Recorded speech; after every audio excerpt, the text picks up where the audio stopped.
Euroregione.news. Giro d'Italia 106, in Friuli l'ultima salita. Enzo Cainero, prima di andarsene, ci ha regalato l'ultima chicca, quella che ha fatto più discutere fino all'ultimo, ma soprattutto quella che regalerà al Friuli Venezia Giulia la più grande notorietà. Con il presidente del CONI del Friuli Venezia Giulia, Giorgio Brandolin, abbiamo parlato del Giro d'Italia. Anch'io lo sto vedendo, ovviamente, come tutti gli sportivi friulani, giuliani, ma penso italiani, il fatto che De Marchi abbia fatto quella quasi impresa, Jonathan Milan abbia la maglia ciclamino, è un orgoglio ovviamente per la società di Buia, dove loro sono nati, per quella comunità, ma un orgoglio per tutto il Friuli Venezia Giulia.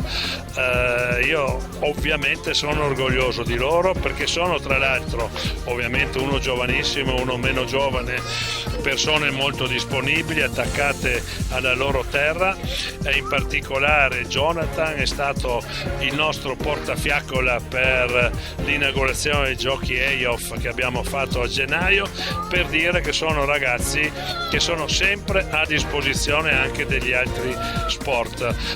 Non dico niente, però ogni volta che arriva la tappa spero di vedere qualcuno dei nostri festeggiare come abbiamo festeggiato nella seconda tappa Jonathan, che come avete visto tutti è un ragazzo d'oro, sempre sorridente, sembra un bambino, ma è, come lo chiamano, veramente un toro, è il toro di Buia. Penultima tappa del Giro, per le difficoltà che i corridori incontreranno, per le difficoltà logistiche ovviamente che tutti comprendono, io mi auguro di vedere semplicemente una bella tappa del Giro, una bella cronometro, e ancora una volta insomma il Friuli Venezia Giulia, attraverso una manifestazione sportiva,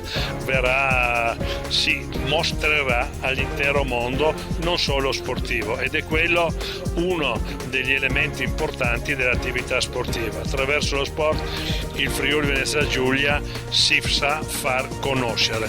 Quella tappa è una di queste. Per Euroregione News, Marco Mascioli.